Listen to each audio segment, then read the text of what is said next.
Shalom, selamat pagi Bapak Ibu Saudara-saudari yang dikasihi dalam Tuhan Yesus Kristus. Puji nama Tuhan, pagi hari ini kita dipertemukan kembali dalam ibadah minggu pagi tanggal 26 September 2021. Meskipun kali ini ibadah kita masih secara online, namun saya percaya dan kita semua percaya bahwa Tuhan Yesus tetap selalu hadir di tengah-tengah kita dalam ibadah pagi ini. Kita semua pasti juga benar-benar rindu untuk bisa bertemu, berkumpul bersama-sama di gereja untuk memuji dan memuliakan nama Tuhan. Bapak Ibu Saudara yang terkasih dalam Tuhan Yesus Kristus, mari kita bersaat teduh sejenak untuk menikmati berkat Tuhan yang secara luar biasa, mengucap syukur atas setiap anugerah dan karya Tuhan yang luar biasa dan ajaib dalam setiap langkah hidup kita, yang selalu memimpin dan memelihara kita. Panggilan berbakti pagi hari ini didasari firman Tuhan dari Ibrani 10 ayat 25. Janganlah kita menjauhkan diri dari pertemuan-pertemuan ibadah kita seperti dibiasakan oleh beberapa orang, tetapi marilah kita saling menasihati dan semakin giat melakukannya menjelang hari Tuhan yang mendekat. Amin. Mari kita bersatu dalam doa. Bapa yang baik, Bapa yang mengasihi kehidupan kami bersyukur Tuhan atas setiap kasih setia-Mu yang tak pernah habisnya menuntun dan memimpin dalam langkah kami untuk setiap kekuatan dan campur tangan-Mu Tuhan dalam hidup kami. Terima kasih Tuhan, terima kasih Bapa, kami bersyukur Engkau pertemukan kami kembali dalam ibadah pagi ini dan kami menyerahkan ya Tuhan dalam setiap pelayanan kami pagi ini. Mampukan kami ya Bapa untuk setiap persembahan kami dalam kami melayani Engkau melalui setiap pujian dan doa kami. Kami juga menyerahkan ya Bapa bagi setiap kami yang mengambil bagian dalam pelayanan pagi ini untuk pemain musik, singer, pemimpin acara, dan untuk gembala jemaat kami yang akan menyampaikan kebenaran firman-Mu. Terima kasih Tuhan, terima kasih Yesus. Kami serahkan sepenuhnya ya Bapa ibadah kami pagi ini ke dalam tangan kasih kuasa-Mu. Inilah setiap ucapan syukur dan doa kami ya Tuhan, kami serahkan hanya di dalam satu nama Tuhan kami Yesus Kristus. Haleluya, amin. Di saat kita percaya dan mengikut Tuhan Yesus, kita senantiasa memiliki hati yang tentram dan tenang, sebab Tuhan selalu memberikan jalan yang terang. Mari kita bersama-sama menaikkan pujian Derek Gusti.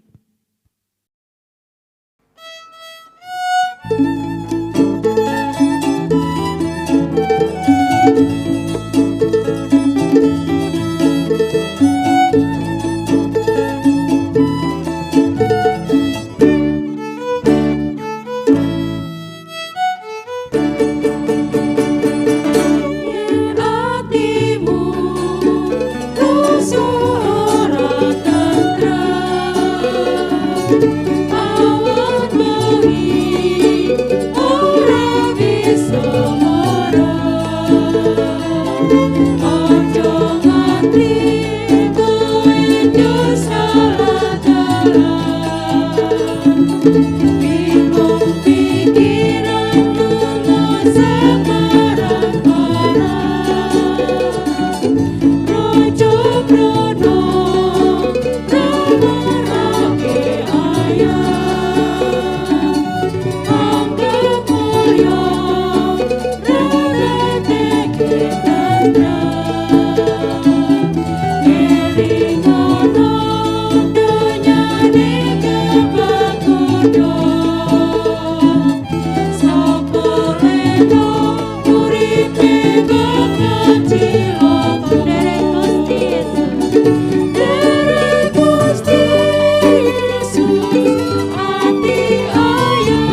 Pembacaan nats firman Tuhan pagi ini terambil dari 1 Petrus 4 ayat 1 sampai dengan 6.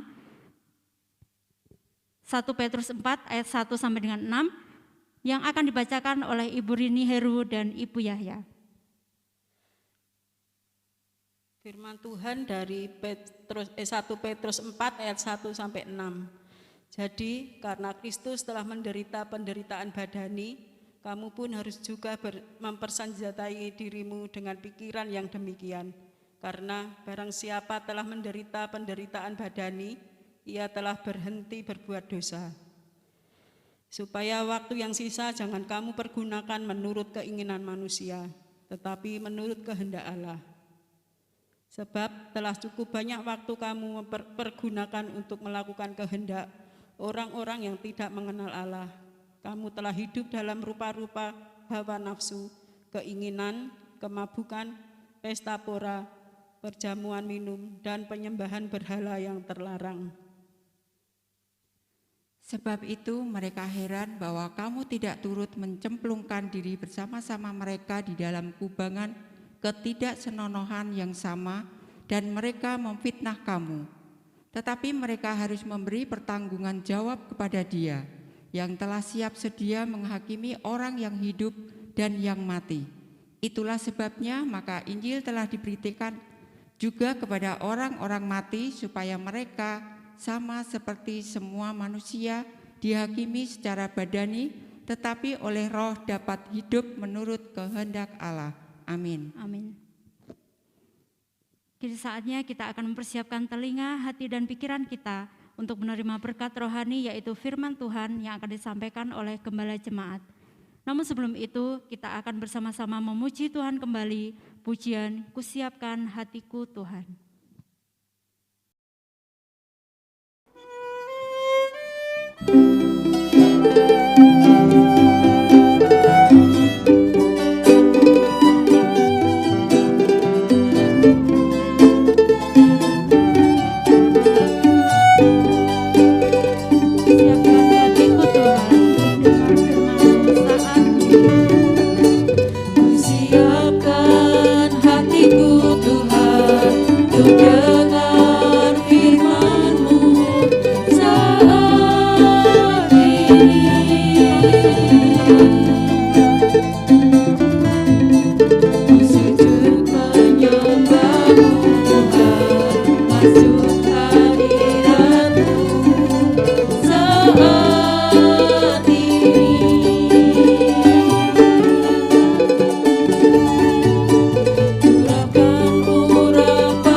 Bagi jemaatmu saat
Bapak Gembala Jemaat, kami persilakan.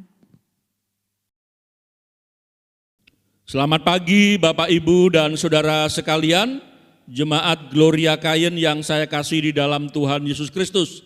Kiranya kita tetap saling mendoakan, saling memperhatikan, agar kita senantiasa dalam keadaan baik, sehat, dan berbahagia. Dalam bulan September ini tema kita adalah keluarga Allah menjadi berkat. Dan pada pagi hari ini khotbah saya beri judul keluarga itu saling menguatkan. Berdasarkan kitab Rut. Mari kita berdoa untuk mendengarkan penjelasan firman Tuhan. Bapa di surga, kami bersyukur karena Engkau memelihara kami. Bulan September memasuki minggu yang terakhir ini, kami mengalami berkat pemeliharaan-Mu. Kami mengucap syukur atas segala kemurahan dan kasih karunia-Mu. Pada pagi hari ini ya Bapa, kami siap untuk mendengarkan penjelasan firman Tuhan. Tambahkan bagi kami hikmat-Mu, sehingga kami dapat memahami setiap penjelasan firman Tuhan.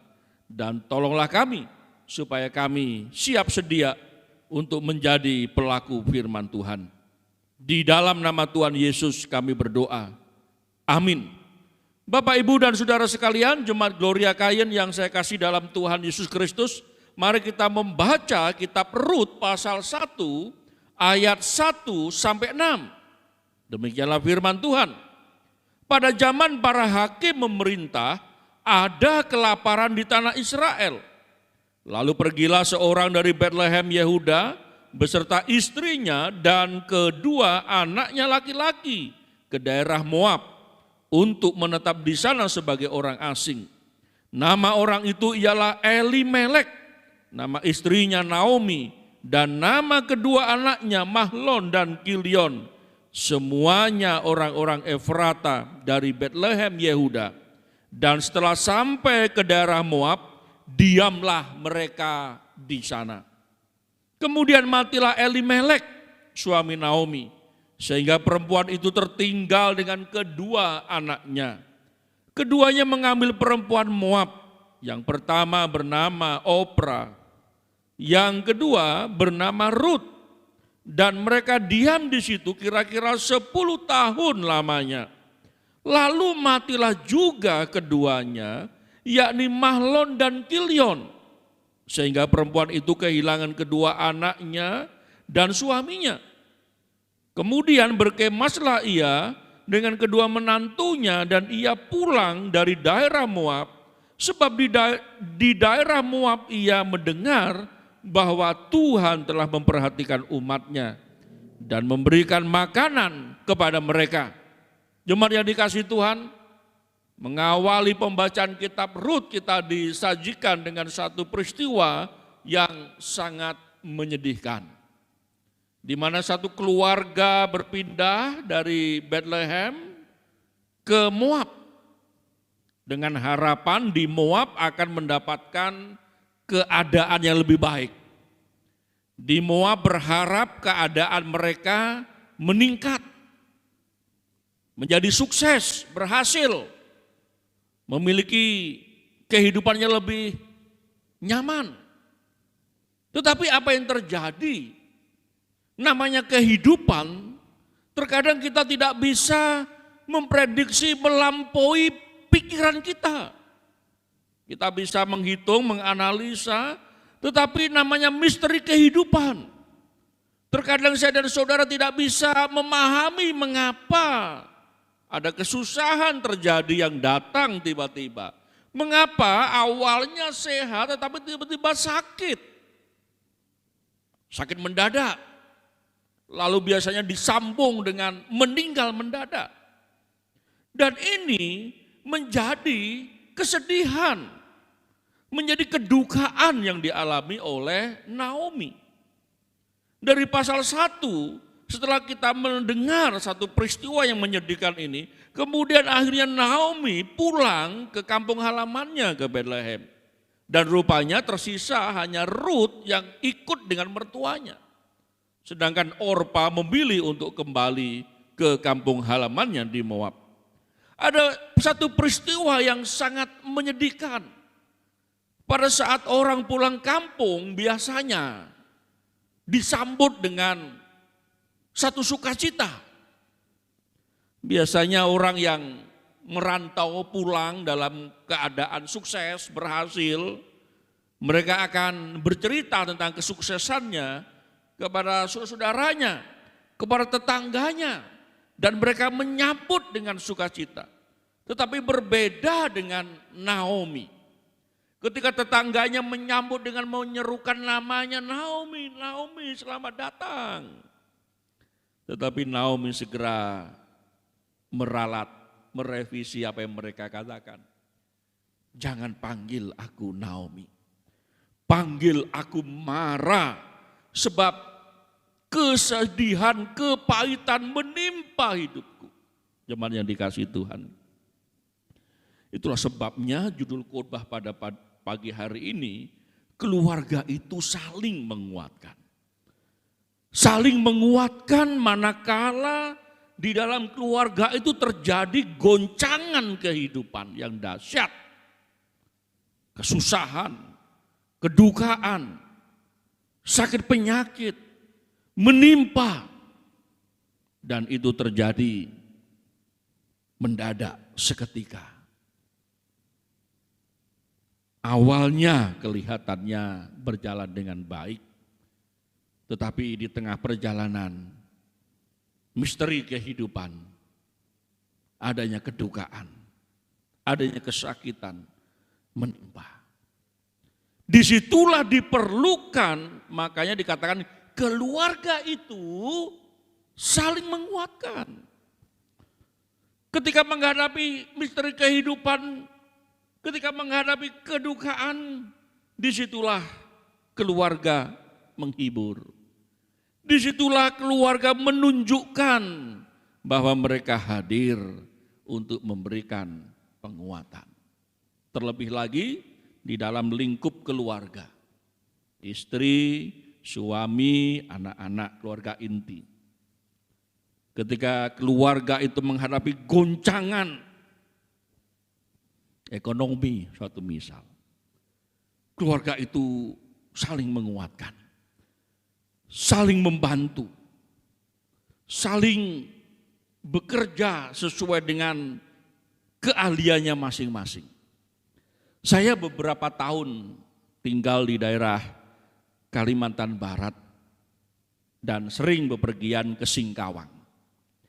Jadi kalau di Singkawang itu Bapak Saudara yang dikasihi Tuhan, ada banyak rumah makan ya, warung makan begitu yang itu menggugah selera kalau kita sedang sakit atau kurang enak badan. Saya punya satu langganan di situ, ada yang namanya bakso 21, mereknya bakso 21 ya. Jadi kalau badan agak meriang-meriang gitu datang ke Singkawang, makan bakso 21, seger langsung badannya, memang mantap itu bakso. Adanya di Singkawang, di Jogja saya cari tidak ada yang seperti itu. Yang menarik di situ, saya amati ini satu warung bakso ini, istrinya meracik di mangkok itu ya. Semua yang diperlukan ditaruh di mangkok, lalu suaminya bagian nuang kuah gitu. Anaknya yang perempuan itu kalau ada pelanggan datang di situ langsung ditanya minumnya apa gitu ya. Jadi sikap mereka. Saya lihat lagi anak laki-lakinya itu langsung bersihkan meja. Kalau sudah habis pelanggan itu makan lalu segera dibersihkan, lalu ditaruh di tempat cucian piring, ada anaknya yang laki-laki lagi langsung cuci piring. Ini yang saya amati, kekompakan dalam keluarga itu. Wah, ini luar biasa ini. Satu keluarga, sang bapak, ibu bekerja, anak-anak turut bekerja, sehingga wah luar biasa kalau menyaksikan kondisi seperti itu. Nah, inilah keadaan di mana satu keluarga itu harus saling menguatkan, saling menopang. Terlebih lagi dalam berjuang dalam kehidupan ini. Tidak ada cara lain kecuali kita saling bergandengan tangan untuk saling membantu. Sehingga ibu tidak kesusahan, bapak tidak terlalu berat kerjanya. Kenapa? Karena anak-anak dengan sigap ambil bagian membantu di sana. Nah, berkaitan dengan peristiwa Naomi, yang kita soroti di sini adalah Naomi karena suaminya Elimelek sudah meninggal duluan. Lalu 10 tahun kemudian anak laki-lakinya meninggal dua-duanya. Jadi apa yang diharapkan kesuksesan terjadi di daerah Moab mereka tinggal di sana, itu rupanya pupus sudah harapannya. Tetapi yang menghibur bagi Naomi adalah menantunya yang satu ini namanya Rut. Dan ini menjadi satu gambaran Bapak Ibu Saudara dikasih Tuhan Yesus Kristus, bahwa Allah memelihara umatnya. Di tengah kepahitan hidup Allah janjikan juru selamat. Dan nanti kalau kita lihat Boas, dia menjadi gambaran Allah sang penyelamat itu di dalam Yesus Kristus. Kepada umat manusia yang selalu mengalami kepahitan, kepada manusia yang memerlukan keluarga sambung ya, atau pengganti. Nah, disitulah keindahan kitab Rut kalau kita merenungkan, kalau kita mau belajar. Sekarang mari kita lihat dari sisi keluarga itu saling menguatkan. Apa yang bisa satu keluarga ini kerjakan atau lakukan ketika misteri hidup yang datang tiba-tiba dalam kehidupan keluarga itu, bisa terjadi kesusahan, kesakitan, kedukaan. Sedangkan bentuknya macam-macam ya. Saya kelompokkannya hanya 3 ini. Kesusahan, kesakitan, dan kedukaan. Jika itu semua menimpa kepada kita, namanya misteri hidup ya Bapak Ibu Saudara yang dikasihi Tuhan. Saya dulu pernah sakit, itu juga mendadak tiba-tiba kok badan tidak enak rasanya ya. Waktu saya pelayanan di Marga Mulia, rupanya harus ke rumah sakit di Opnam. Sampai lebih dari 1 kali itu. Tiba-tiba badan rasanya lemas, ada sakit penyakit, ada kedukaan. Jika itu semua menimpa seketika, apakah kita sudah siap? Baik atau tidak baik waktunya, kita harus siap menghadapinya. Pengalaman Naomi dan Rut dapat menolong saya dan saudara untuk menghadapi segala misteri kehidupan tadi.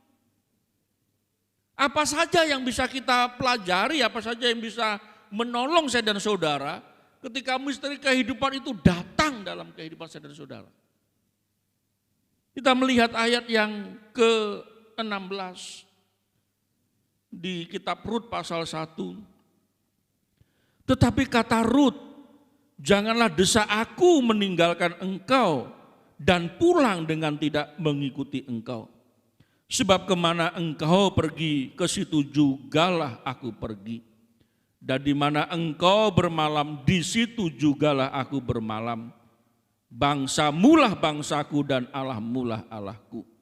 Di mana engkau mati, aku pun mati di sana. Dan di sanalah aku dikuburkan. Beginilah kiranya Tuhan menghukum aku, bahkan lebih lagi daripada itu jika sesuatu apapun memisahkan aku dari engkau selain daripada maut. Ini biasanya digunakan untuk nats khotbah pernikahan ya. Pernyataan Rut ini, bahwa kemanapun engkau pergi, aku akan bersama engkau. Dalam keadaan apapun yang engkau hadapi, aku juga akan menghadapinya. Hanya maut yang memisahkan. Jemaat yang dikasihi Tuhan, di dalam menghadapi misteri kehidupan, di dalam menghadapi kesusahan, kesakitan, kedukaan, diperlukan apa dalam keluarga? Supaya keluarga itu menjadi kuat, supaya keluarga itu menjadi eksis, tetap bertahan. yaitu di dalam penderitaan, di dalam kesakitan, di dalam kesusahan, kita memiliki kesetiaan. Di dalam kesetiaanlah kita tunjukkan bahwa kita menguatkan keluarga kita. Jemaat yang dikasihi Tuhan, di dalam kesetiaan, Rut memberikan satu pernyataannya yang ini menunjukkan kesetiaannya, yang ini menunjukkan bahwa komitmennya pada saat dia menikah dengan anaknya Naomi. Dia juga mempunyai satu keyakinan bahwa aku harus mengabdikan hidupku kepada mertuaku, kepada orang tuaku. Jemaat yang dikasihi Tuhan, kesetiaan. Kesetiaan bagi kita orang percaya ini menjadi satu kebanggaan. Suami istri harus setia. Setia kepada pasangannya. Ini menjadi janji pernikahan waktu Bapak Ibu Saudara menikah dulu. Bahwa dalam keadaan sehat maupun sakit, dalam keadaan senang maupun susah, dalam keadaan kaya maupun miskin, akan tetap mengasihi, memelihara sampai maut memisahkan. Inilah kesetiaan kita. Dan nanti kalau kita berdiri di hadapan Allah dan kita tampil sebagai pribadi yang setia, wow, betapa sukacitanya kita. Tetapi kalau kita jatuh dalam pengkhianatan, ya, pada saat saudara berdiri nanti di hadapan bema Kristus, betapa malunya kita. Dalam perjalanan hidup berumah tangga, kesetiaan dengan pasangan itu menjadi harga mati. Jemaat yang dikasihi Tuhan, dunia semakin diarahkan kepada pengkhianatan. Dunia semakin dininabobokan dengan satu pernyataan, enggak apa-apa. Dikit-dikit saja katanya, ya. Coba-coba dikit. Akhirnya dari yang sedikit itu lama-lama menjadi bukit. Dan kalau sudah menjadi bukit itu akan menimbun dan kita tidak berdaya. Akhirnya terjadi konflik dalam rumah tangga. Karena apa? Ketidakkesetiaan. Karena tidak setia tadi. Itulah sebabnya apa yang dikatakan Rut ini menjadi satu kekuatan dalam sebuah keluarga. Kita tetap setia dalam keadaan apapun. Terlebih lagi di dalam masa pahit yang Naomi alami. Saudara bisa bayangkan kalau pada waktu itu Naomi pulang sendirian, tidak ada Rut yang menemani dia. Mungkin pahitnya itu menjadi pahit yang sangat pahit. Marah, pahit hidupnya. Tidak ada yang bisa dibagikan keindahan, tidak ada yang bisa diceritakan kesuksesan. Tetapi yang terjadi adalah duka yang mendalam. Di dalam keluarga kita harus saling menguatkan. Saling menguatkannya dengan apa? Dengan kita tunjukkan kesetiaan kita. Kita sering menyaksikan ada banyak ilustrasi. Banyak cerita yang menggambarkan sepasang suami istri yang sama-sama sudah memasuki usia lanjut. Suami tetap dengan setia menjaga istrinya yang berbaring di pembaringannya saja, tidak bisa bergerak apa-apa. Karena sudah sakit demikian lamanya. Demikian pula ada cerita di mana si istri menjaga suaminya.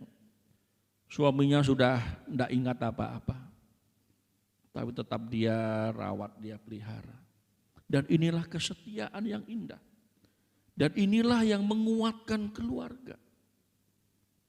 Coba saudara bisa bayangkan kalau di dalam rumah tangga itu pengkhianatan demi pengkhianatan terjadi. Yang ada adalah cerita yang buruk. Mimpi yang buruk, cerita yang suram, tidak ada yang bisa kita saksikan. Tetapi kalau kesetiaan itu menjadi landasan dalam kita berumah tangga, dalam keluarga, nanti anak-anak akan niru. Anak-anak akan mencontoh hal yang baik, yang terindah. Rut pasal 2 ayat 2 berkata, maka Rut perempuan Moab itu berkata kepada Naomi, biarkanlah aku pergi ke ladang memungut bulir-bulir jelai di belakang orang yang murah hati kepadaku. Dan saud Naomi kepadanya, pergilah anakku. Pergilah ia lalu sampai di ladang dan memungut jelai di belakang penyabit. Kebetulan ia berada di tanah milik Boas yang berasal dari kaum Elimelek. Kita lihat, kalau kita mau menjadi keluarga yang saling menguatkan, diperlukan apa? Di dalamnya ada tanggung jawab. Rut menjadi contoh di mana dia bertanggung jawab. Keadaannya susah, keadaannya miskin, tidak berdaya, tetapi kemiskinannya itu tidak membuat alasan dia berbuat dosa. Tetapi sebaliknya dia menunjukkan tanggung jawabnya. Dia pergi keluar, kalau di Jawa itu kalau orang panen padi itu kan biasanya ada yang tersisa gitu ya. Atau lepas dari sabit, kan disabit tapi enggak semua kepegang tangan, ada jatuh gitu. Itu boleh diambil ya. Tetapi kalau saudara ikut nyabit padi ya enggak boleh ya. Dan sisa itu boleh diambil. Nah, rupanya itu sama ya, leluhur kita orang Yahudi juga menerapkan pola yang sama seperti itu. Jadi kalau yang tertinggal enggak apa-apa diambil, bukan mencuri itu memang bagian dari orang miskin. Ya. Dan Rut melakukan itu. Tanggung jawab itu menguatkan dalam keluarga. Apalagi di masa seperti sekarang ini ya, Bapak Ibu Saudara yang kasih Tuhan Yesus Kristus, di mana orang bekerja sudah susah, tidak bisa keluar terlalu lama, terlalu jauh, semua di-online-kan ya. Kalau kita tidak menunjukkan tanggung jawab satu dengan yang lain. Apalagi di sebuah rumah kan, apalagi situasi sekarang ini kita tidak bisa memperkerjakan orang jadi asisten rumah tangga. Maka kita harus rempak mengerjakannya. Suami yang tidak biasa pegang sapu ya pegang sapu. Jadi bukan sesuatu yang tabu ya, itu namanya suami yang rajin gitu ya. Ikut bantu bersih-bersih. Jemur baju apalah macam-macam semua pekerjaan rumah tangga bisa dikerjakan bersama-sama. Itulah tanggung jawab. Rut keluar dari rumahnya dan dia bekerja yang sangat sederhana ya. Itu tingkat yang sangat rendah ya, mengambil sisa-sisa dari jelai itu. Dan dia kerjakan dengan penuh semangat dan tanggung jawab karena ibunya atau ibu mertuanya ini juga perlu makan. Kalau dia perempuan yang jahat, dia tidak mungkin lakukan seperti itu. Di dalam tanggung jawab, itu kita saling menguatkan satu dengan yang lain. Kita lihat di sisi yang lain, ada namanya Boas yang akhirnya nanti menikah dengan Rut. Ya. Di Rut pasal 4 ayat 9. Kemudian berkatalah Boas kepada para tua-tua dan kepada semua orang di situ, kamulah pada hari ini menjadi saksi bahwa segala milik Elimelek dan segala milik Kilion dan Mahlon aku beli dari tangan Naomi. Juga Rut perempuan Moab itu, istri Mahlon, aku memperoleh menjadi istriku untuk menegakkan nama orang yang telah mati itu di atas milik pusakanya. Demikianlah nama orang itu tidak akan lenyap dari antara saudara-saudaranya dan dari antara warga kota. Kamulah pada hari ini menjadi saksi. Kita lihat inilah Boas, seorang pria yang bertanggung jawab. Dia bertanggung jawab menjaga nama baik leluhurnya, yaitu kaum keluarga Elimelek. Pada waktu itu, kalau seorang yang sudah menjadi janda, dia harus menikah dengan kerabatnya. Bisa kerabat dekat, kerabat jauh. Itu untuk menjaga tanah pusaka. Jangan sampai leluhur mereka hilang catatan sejarahnya. Dan Boas tampil dengan penuh tanggung jawab. Dan di hadapan para tua-tua, dia katakan, engkaulah yang menjadi saksi. Bahwa akulah yang membeli hak dari Naomi, dari leluhur Elimelek, dari Mahlon dan Kilion, akulah yang ambil alih. Dia tanggung jawab, termasuk Rut. Nah, jemaat yang dikasihi Tuhan, kitab Rut ini menjadi gambaran yang indah tentang anugerah Allah. Di mana manusia yang tidak berdaya, Allah peduli, Allah berinisiatif untuk ambil bagian. Melalui karya keselamatan di dalam Yesus Kristus, manusia diselamatkan.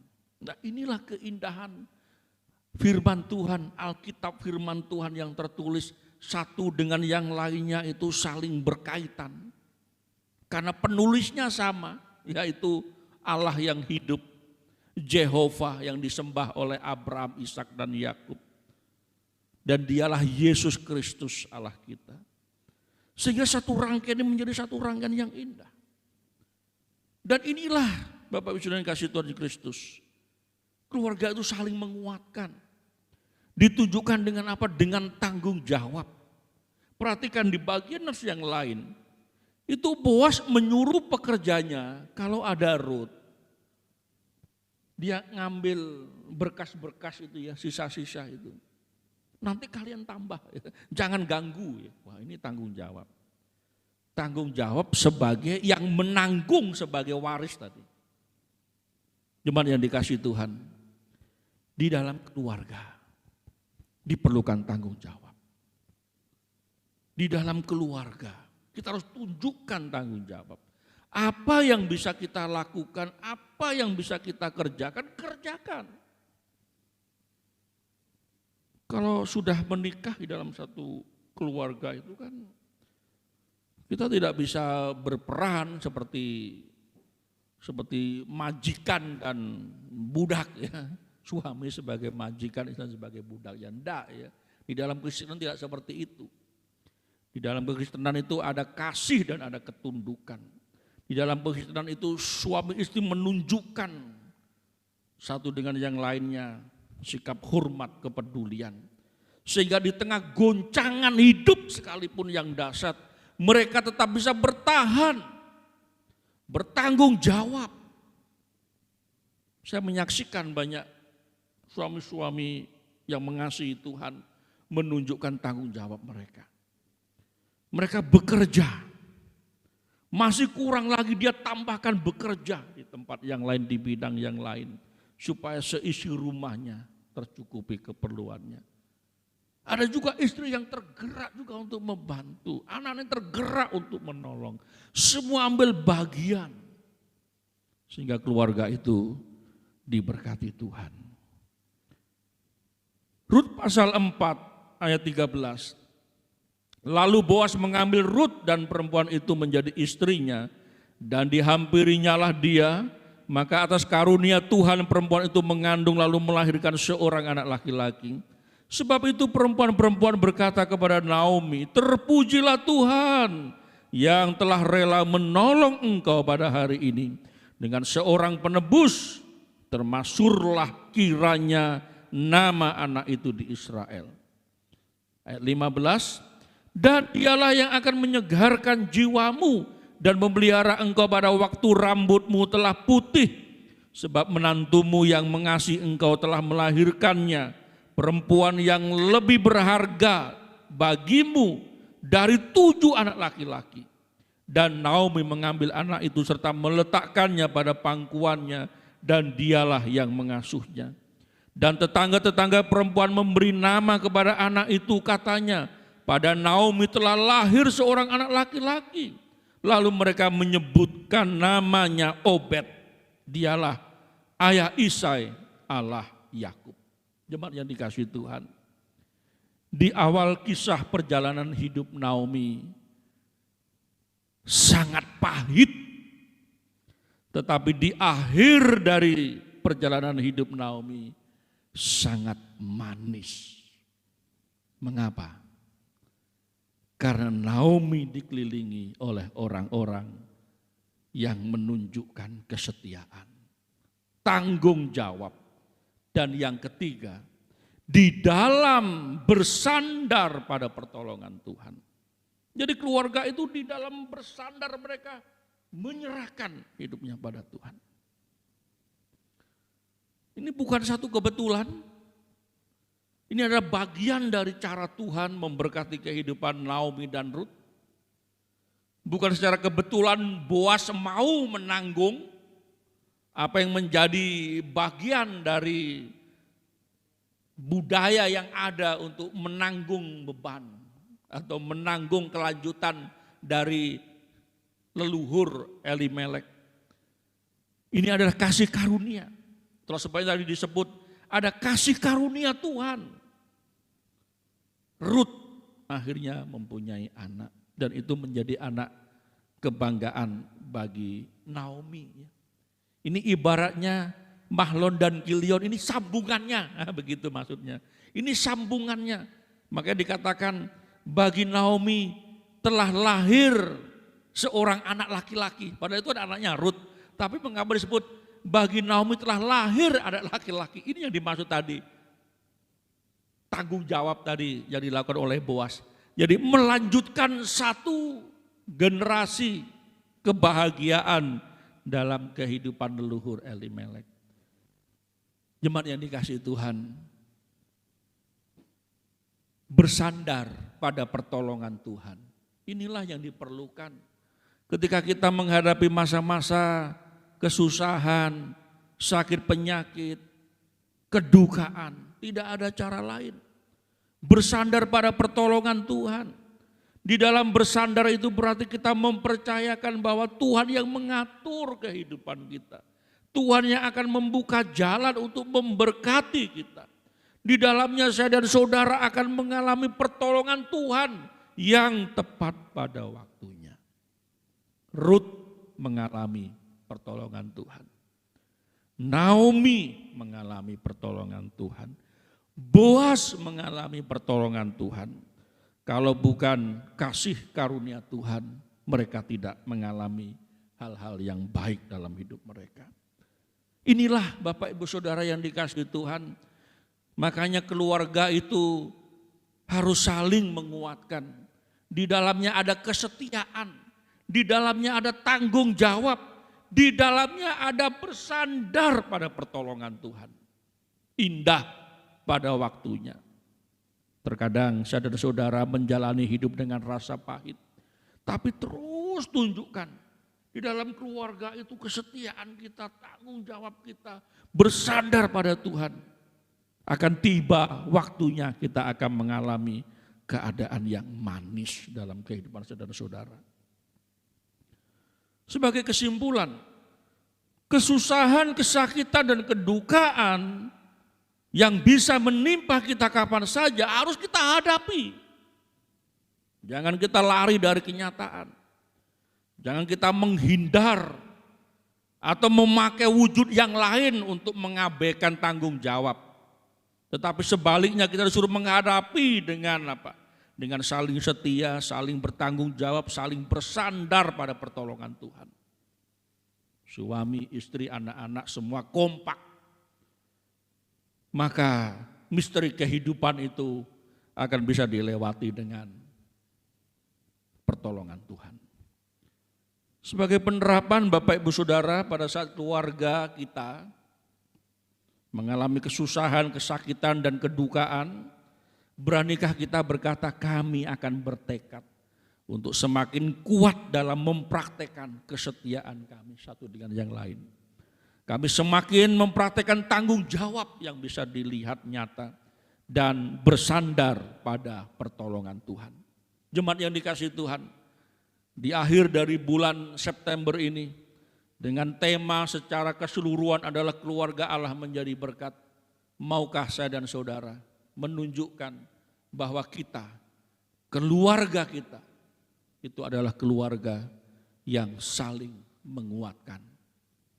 Sehingga kita bisa melewati seluruh tantangan hidup ini dengan berkemenangan. Mari kita berdoa. Bapa di surga, penjelasan firman Tuhan sudah kami dengarkan, dan bagian kami adalah menerima dengan sukacita untuk kami kerjakan. Di dalam nama Tuhan Yesus kami berdoa. Amin. Puji nama Tuhan, firman Tuhan yang sangat memberkati. Mari kita merespon firman Tuhan ini dengan pujian sebab Kau besar.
Doa penutup dan doa berkat akan dipimpin oleh Gembala Jemaat.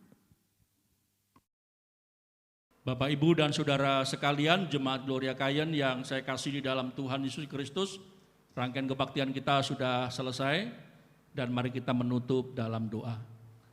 Mari kita berdoa. Bapa di surga, kami bersyukur rangkaian kebaktian kami sudah selesai dan kami semuanya diberkati. Melalui puji-pujian yang kami nyanyikan, melalui persembahan persepuluhan sebagai ucapan syukur kami, dan melalui khotbah firman Tuhan yang kami dengarkan. Kami juga bersyukur atas saudara-saudara kami yang berulang tahun di bulan September.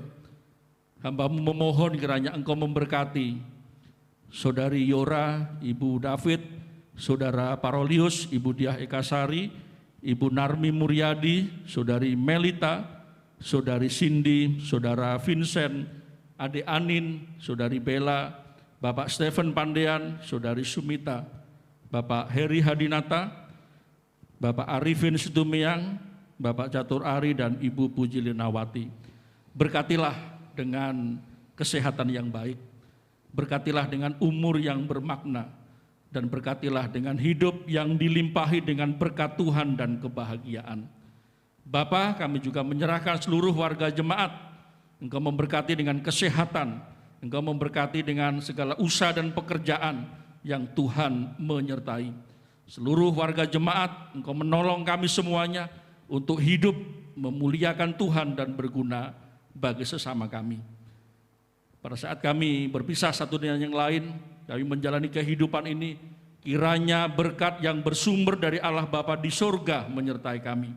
Kasih karunia Tuhan Yesus Kristus memberkati kami, dan persekutuan di dalam Roh Kudus menuntun langkah hidup kami untuk hidup seturut firman Tuhan. Terpujilah nama-Mu Bapa, doa dan penyerahan hidup ini kami alaskan di dalam nama Tuhan Yesus Kristus. Amin.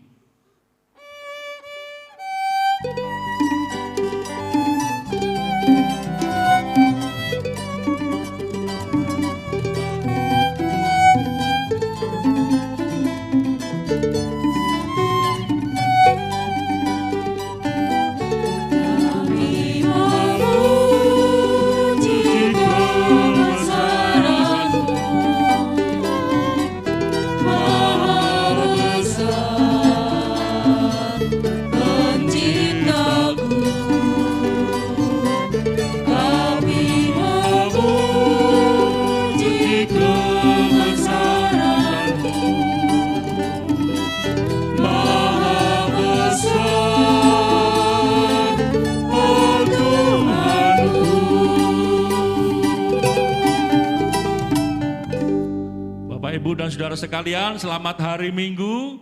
Kiranya Tuhan menyertai dan memberkati kita semua. Salam Maranatha.